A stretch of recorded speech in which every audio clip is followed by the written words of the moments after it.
Good evening, dear students. Now I am going to explain rest of the part of this chapter. अब मैं आपके सामने ये जो सेकंड पार्ट है इसमें बचा हुआ जो शेष भाग है, बचा हुआ हिस्सा, उसको मैं एक्सप्लेन करूँगा dear students. Please pay attention. यहाँ से ये शुरू हो रहा है. Some while later we came across the land's biggest inhabitants, the huge Galapagos tortoises.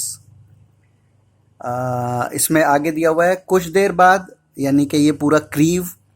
कुछ देर बाद हम उस सरजमीन के सबसे बड़े क्रिएचर्स, जो वहाँ पर उस ज़मीन पे सबसे बड़े क्रिएचर्स थे, उनके पास आए. जो वो क्रिएचर्स क्या थे? वो गैलापागोस आइलैंड के कछुए थे. We had been trudging through the weedy vegetation when we came across a kind of path between the cinders and the cacti. हम बड़ी मुश्किल से चल रहे थे झाड़ झंकाड़ में से होते हुए,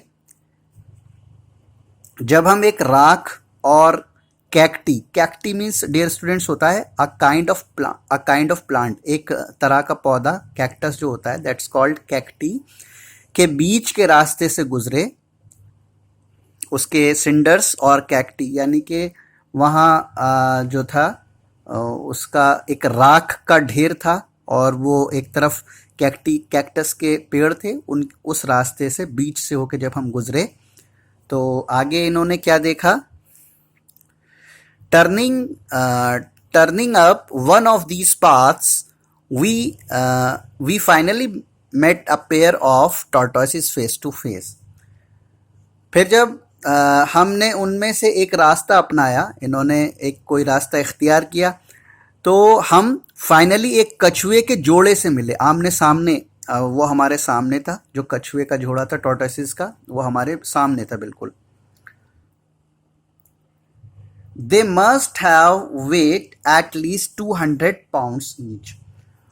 और उन कछुओं के अंदर लगभग 200 पाउंड यानी 90 किलो वजन होगा. तकरीबन 200 पाउंड्स उनमें वज़न था. 200 पाउंड्स नियर अबाउट होता है, लगभग होता है, यानी कि डियर स्टूडेंट्स 90 किलो के बराबर. As we approach one was eating a cactus. जब हम उनके पास पहुंचे तो उनमें से एक कैक्टस खा रहा था, जो वो पेड़ था उसको खा रहा था. The other gave a grumpy his and walked away. और दूसरे ने क्या करा? दूसरे ने एक इरिटेबल, ग्रम्पी कहते हैं, वो बहुत ही चिड़चिड़े अंदाज में उसने फुंकारा वो और दूर चला गया. I tried riding it's back.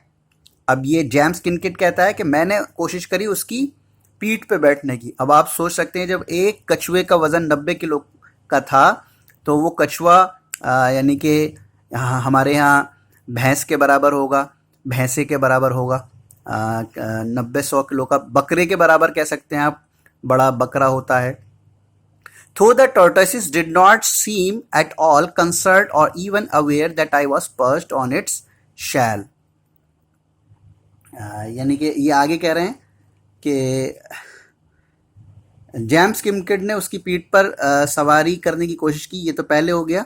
इसका अगला है, हालांकि कछुआ इसके लिए बिल्कुल भी तैयार और जागरूक नहीं लगता था कि मुझे उसकी कमर पर बैठा दिया जाएगा. वो बिल्कुल कछुआ टॉर्टोइस ऐसा नहीं सोचता था कि कोई उसकी कमर पर बैठ जाएगा. अब आगे, I was unable to balance and kept sleeping off and landing with the thumb. यानी कि जेम्स किमकिड कहता है कि मैं बैलेंस बनाने में नाकाम रहा और धाड़ से नीचे गिर गया. Midshipman King also had a go at riding the tortoise, but he ended up sprawled in an inelegant heap just as I had. और ये बताता है मिडशिपमैन, जो कि मिडशिपमैन कौन? जो कि शाही समुद्री फौज के एक ऑफिसर थे. उन्होंने भी मेरी तरह कोशिश करी, लेकिन उनका भी वही अंजाम हुआ जो मेरा हुआ था, यानी वो भी डिसबैलेंस होकर डियर स्टूडेंट्स गिर गए. On Albemarle Island, we came across a second species of iguana. अब ये कह रहे हैं कि एल्बेमार आइलैंड जो दूसरा आइलैंड था वहाँ पर हम पहुँचे और वहाँ पर हमने इग्वाना लिजर्ड की दूसरी प्रजाति या दूसरे काइंड की जो इग्वाना लिजर्ड थी उसके पास आए, उसको देखा. It contrast to its cousin on Chatham Island. This is a land based reptile. और ये कैसी थी? ये अपनी कजिन से बिल्कुल अपोजिट थी. कजिन से बिल्कुल अपोजिट यानी कि जो छतम आइलैंड पर इनको इग्वाना लिजर्ड छिपकलियां बड़ी बड़ी मिली थी, ये उसके बिल्कुल अपोजिट थी. ये ज़मीन पर रहती थी और वो पानी में रहती थी. एक तो अपोजिशन यानी एक तो कंट्रास्ट ये था, एक तो डिफरेंस ये था. और क्या बताया आगे इन्होंने? It is just as unaccustomed to people as the sea going iguanas on Chatham Island. और ये भी बिल्कुल छतम आइलैंड की इग्वाना की तरह लोगों से यानी कि भागती नहीं थी, उनसे डर के भागती नहीं थी, अनअकस्टम्ड थी. अगला, mister Darwin watched one of them burying itself in a burrow. तो मिस्टर डार्विन ने देखा कि उनमें से एक ने अपने आप को अपने बिल में छुपाना शुरू किया या छुपा लिया.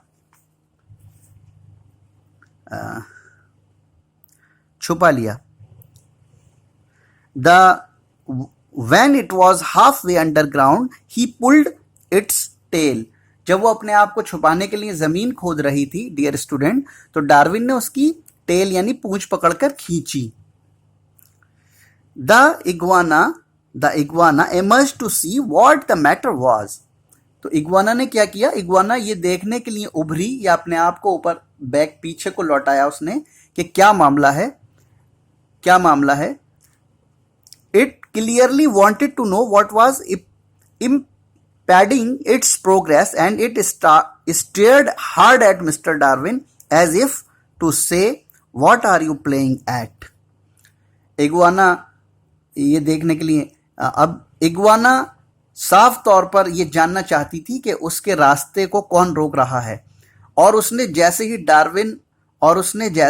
डार्विन को गुस्से से घूरना शुरू किया, जैसे वो कहना चाह रही हो कि तुम ऐसा क्यों खेल रहे हो या ऐसा क्यों कर रहे हो. But it was not afraid. मगर रिएक्शन में वो डरी नहीं या उसने जो है अटैक नहीं किया. It had not yet learned to fear people. जैसे कि इसने लोगों से डरना नहीं सीखा था. James island was the last island we visited. अब ये कहते हैं कि जो जेम्स आइलैंड आखिरी आइलैंड था जिस पर ये लोग गए. Mister Darwin was particularly interested in the finches. Mister Darwin खासकर यानी विशेषकर वहाँ पर जो कलरफुल बर्ड्स थी जिनको फिंचेस कहा जाता है उनमें बहुत ज़्यादा इंटरेस्टेड थे या रुचि ले रहे थे. Their habits were varied. उनकी उन चिड़ियों की जो आदतें थीं वो अलग अलग थीं. वो किस तरह की थी? Some of them lived on cacti. उनमें से कुछ तो कैक्टी खाती थी, कैक्टस के प्लांट को खाती थी. And some on insects and leaves. और उनमें से कुछ कीड़े मकोड़े खाती थी और पत्तियां खाती थी.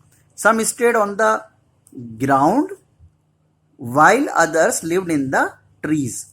और उनमें से कुछ पेड़ पर रहती थी और कुछ जमीन पर रहती थी. Mister Darwin had them all sketched. Mister Darwin ने क्या किया? उन सब का स्केच बनाया यानी उन सब का नक्शा बनाया, उनकी तस्वीरें बनाई, फोटो बनाए. He would lay out the sketches and point out the way they all had become suited to their particular diet. और उन्होंने स्केचेस बना के ये पॉइंट आउट किया, ये बताया कि देखो जिस तरह से इनकी बीक्स हैं, इनकी चोंचें हैं, उसी तरह का ये खाना खाती हैं. Some had long pointy beaks while others had shorter. कुछ के लंबी चोंचें थी और कुछ के छोटी चोंचें थी, लेकिन वो हैवियर थी, भारी थी उनकी चोंचें। He sat watching the wildlife and smiled, और वो वहाँ पर बैठ गए और वहाँ का जो जंगली लाइफ थी उसको बैठकर देखने लगे और मुस्कुराने लगे mister Darwin. As we sailed away from the islands, जब हम उस आइलैंड से वापस होने लगे या चल दिए, some of the officer told mister Darwin that they had seen different birds and tortoises on different islands. तो उनमें से कुछ ऑफिसर्स ने कहा मिस्टर डार्विन से कि हमने यहाँ पर बहुत अलग अलग तरह की बर्ड्स को देखा, चिड़ियों को देखा और कछुओं को देखा sir. This has provided him food for thought, इसके ज़रिए से उन ऑफिसर्स ने कहा कि हमको फूड फॉर थॉट, यानी कि हमें इनके बारे में सोचने का मौका मिला। फूड फॉर थॉट का मतलब है एक तरह से हमने विचार मिले, हमें इनके बारे में यानी इनके बारे में हमें सोचने का मौका मिला।